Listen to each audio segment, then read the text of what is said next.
మా చిన్న చెల్లిని చూడడానికి హాస్టల్కి అయితే వచ్చేసినాము.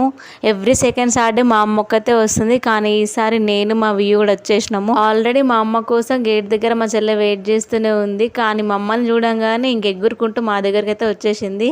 అంటే నన్ను చూసి కాదనుకోండి, మా వ్యూ గారిని చూసి. ఈసారి మేము ఎందుకు వచ్చినామంటే లాస్ట్ మంత్ ఆమె బర్త్డే ఉండే. బర్త్డే రోజు కాల్ చేసి బాగా ఏడ్చేసింది అనమాట. 6th క్లాస్ నుంచి హాస్టల్లోనే ఉంటుంది, కానీ ఎప్పుడు ఏడవలేదు. First time ఏడిచింది. నాకు కూడా బాధ అనిపించి ఒకసారి చూసి వెళ్దామని చెప్పి వచ్చిన.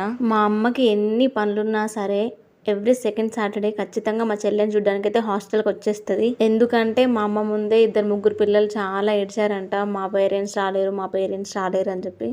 ఇంకా మా అమ్మాయి బ్రెయిన్లో బాగా ఫిక్స్ అయిపోయింది. ఇక్కడ నేను పోకపోతే నా బిడ్డ కూడా ఇట్లనే ఏడుస్తాయేమో అన్న భయంతో మా అమ్మ అయితే ఇంకా ఎన్ని పనులున్నా సరే అవన్నీ పక్కన పెట్టేసి హాస్టల్కి అయితే వెళ్ళిపోతుంది. మీ పిల్లలు కూడా ఎవరైనా హాస్టల్లో ఉంటే మ్యాక్స్ టు మ్యాక్స్ వెళ్ళడానికి ట్రై చేయండి. వాళ్ళ కోసం ఏం తీసుకెళ్ళకపోయినా మమ్మల్ని చూడడానికి అయితే